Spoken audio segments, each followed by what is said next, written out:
Good morning. Good morning. How are you? Yeah, very good, very good. Now, globe-trotting Rita. That's what I'm going to call you. I think you're a bit of a globe-trotter, to say the least. Anyway, how's your week been? Okay, good. Yeah, very good. June's always a busy month in this household, but yeah, it's been really good, thank you. Yeah, it's been very busy for us, actually, this June, I have to say, to the very least. Now, what are we talking today? We are talking about the importance of being absolutely clear on outcome. Right. And being absolutely focused on what it is that we're trying to achieve. Because most people actually are exceptionally good at telling you what they don't want, maybe less so on what they do. And there's a little story that I told some of my clients, and it kind of resonated. So I thought I might share it with other people. Yeah, why not? To have quite a good inspiration for them. So in a previous life, I used to manage restaurants. That's what my old career used to be. Thoroughly enjoyed it. And I used to manage a restaurant, or sort of junior manage a restaurant called the Ivy. So the original Ivy in London, on West Street. And thoroughly enjoyable, bit of a celebrity haunt. And one day, a cast of a movie come in called The Expendables. Many years ago now. And, you know, great people, Schwarzenegger, Statham, Van Damme, Stallone, they're all there. And I decided to look after this table because I'm working with all men at this point and they're all wetting themselves with excitement and I have no clue about any of these people, so I figure I'll do it. And I have a little chat with one of them, Sylvester Stallone. Most people know Sylvester Stallone. So just asked him, you know, how'd you get into doing what you do? You know, what made you decide to become an actor? And he told me a story about how he became an actor, which is probably one of the reasons I now do what I do, the inspiration behind it. So I wanted to share it with you guys because I know that it's really inspired some of my clients. So Sylvester Stallone used to do menial jobs, sort of like carpenter, plumber, those kind of jobs, steady income, always wanted to be an actor, but wasn't. It was one of those someday maybe. And he was comfortable because he had steady income and he had a job. He wasn't clear on what his outcome would be. So it never really happened. It was just always a someday rather than a must. And then he got made redundant and he decided he was going to take that moment in his life to make that outcome of becoming an actor a must, not a someday. So he said, right, I'm not going to get another job. This is what I'm going to do.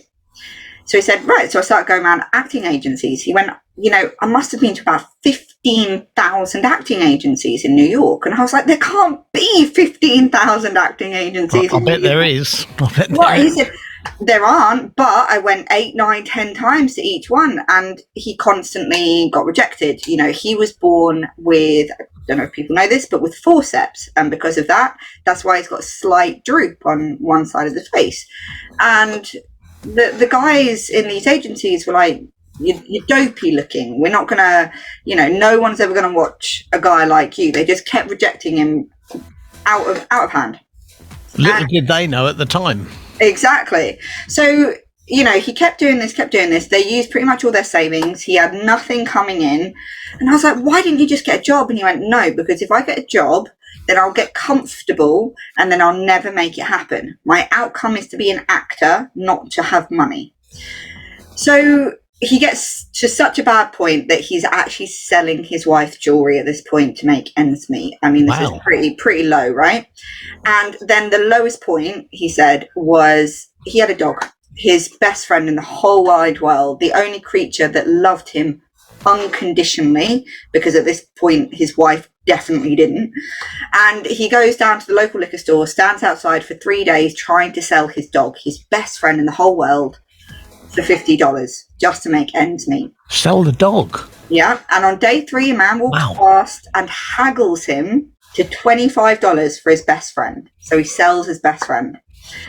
I don't know what he does with the $25, but he goes back home and he puts on the TV and he watches a fight between Muhammad Ali and a guy. I didn't have the name of the guy. He just a guy. And this guy keeps getting knocked down, get back up again, knocked down, get back up and again. He said that this guy was determined. He knew his outcome. He was either going to win or die trying, but there was no way he was giving up.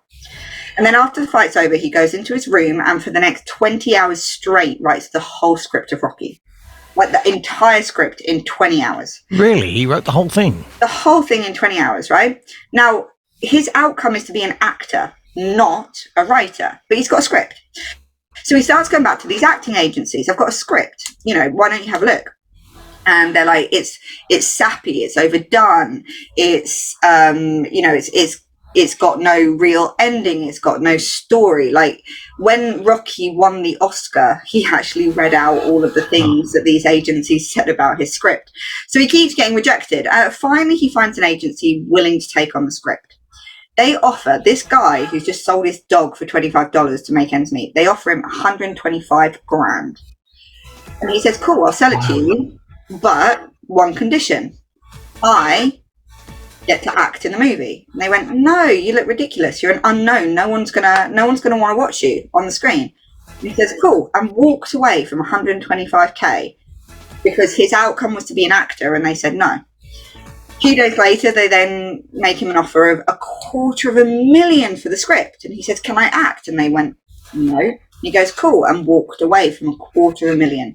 A few days after that, they come back with their final offer, $325,000. I mean, this is a huge amount of money to this guy. And he went, can I act? They went, no. He walked away from that much money with nothing in the bank because he was absolutely 100% clear on his outcome. He wanted to be an actor. Eventually, they came to a deal where they paid him $35,000. He had to have points in the movie, which meant if the movie tanked, he lost everything, but he could act. And they only paid him $35,000, and they made him have points purely because they did not believe it would work. They said, you're an unknown, no one's going to watch it, but, we'll take a punt for such little money. Now, still, at this stage, 35K is still a lot to him, right? Yeah, it will be. So what did you do? Did you go party? Did you get the jewelry back? What did you do? And he went, I went down to that liquor store for 5 days, waiting for the guy who bought my dog so I could buy him back. And eventually on day 5, this guy walks past, and now he is, again, completely focused on outcome. He's going to get his dog. Love nor money, he's going to get his dog. And this guy finally turns up and he goes, oh, mate, you bought my dog for $25. I'll pay you $100. The guy's, no, it's my dog. Go away. He's like, okay, look, I'll pay you $500. No, not a chance. My dog, you sold him to me. I'll pay you $1,000. And the guy's like, no, he's my dog. And I was like, well, what happened? And Stallone's like, I got my dog. And in my head, I'm thinking, what, he snatched him and ran off? What happened? He went, I had to pay the guy $15,000 and give him a part in the movie Rocky. And he got his dog back. He was absolutely focused. I will get my dog. That was his outcome. So this guy got 15 of the 35K and got a part in the movie. And the dog in Rocky, if anyone watches it, is actually Stallone's dog. It's the dog. Anyway, moral of the story, in its first year, Rocky made $200 million, and Stallone overnight became a household name, never looked back, and achieved his outcome. If he wasn't completely clear on his outcome of becoming an actor, there were probably 100 points along that way that he would have stopped. He would have taken a job. He would have crawled back into his hole and said, no, it's never going to happen. He would have taken the money for the script and never acted in it. There's all of these points that would have been an easier option, but because he was so focused on outcome, he never ever gave in to the comfort or the easier way of doing it. Wow. Most people are not that focused on outcome, so never achieve what they want. But, he went through absolute pain and hardship and managed to get there. So it's kind of a moral that if you are absolutely clear on your goal and have it at the forefront of your mind, regardless of what you do, it's very difficult to fail at achieving it. So, yeah, I thought I'd share that with everybody. That's a fantastic story. And more than anything else, the opportunity to meet Stallone is one thing, and all the other people of the Expendables in that one sitting. And I've been to the Ivy and seen it right on that corner there, and and I've seen the people go in and out of there. But to be able to do that, but get a story like that is pretty incredible. And is that the kind of thing that's driven you in that way, because he had that focus instead of looking at the now and the maybe and the someday, as you put it? He looked beyond that and said, that's where I want to be. Is that what drives you? Absolutely. So most of us look one moment ahead. Is the next moment in our life going to be painful or not? And that's it. And then we just try and avoid it if it's going to be painful. Most of us don't have the foresight and the focus to look at what our overall outcome is. But if we do, then the next moment and the moment after that don't really matter. It doesn't matter if in the next moment it's difficult. It doesn't matter if tomorrow it's challenging, because they're all steps along the way to achieving that absolute outcome. Most of us don't know what we want. Very, very few people can tell you with absolute clarity what they want. They're very good at saying what they don't want. They want to be unhappy, unhealthy, don't want to be overweight, don't want to be poor and destitute, don't want to be homeless, don't want to be angry, don't want to be sad. There's a lot of things that we don't want. So we spend our life trying to avoid pain, which means we're never focused on the bigger picture. We're just focused on the minutiae of how do I avoid that particular painful feeling. Yeah. So you have a larger picture of pleasure, of absolute pure joyful outcome, then the pain just becomes almost necessary part of the journey, but it becomes insignificant as compared to the outcome, the reward that you would receive. Fantastic. Rita, what a story. What a fantastic story. I didn't realise, of course, that you were so popular mixed in celebrity circles. But obviously, I will salute from now on, because obviously that's the importance. And, I'm staggered, to be perfectly honest, because it's a fantastic story. Not only the fact you get to meet with the celebs, but the fact that you get a story like that, which is not normally something that people would hear about, but staggering. Oh, are we going to go? It's been a pleasure. Thank you very much. Yes. So thank you very much for this morning. We'll speak to you next week. Yes. Yes, absolutely. Have a great week. Okay, good. And you can catch Rita on Facebook. Just look up for the Health and Fitness Coach, and you can see all the details on there. We'll give numbers out in a bit.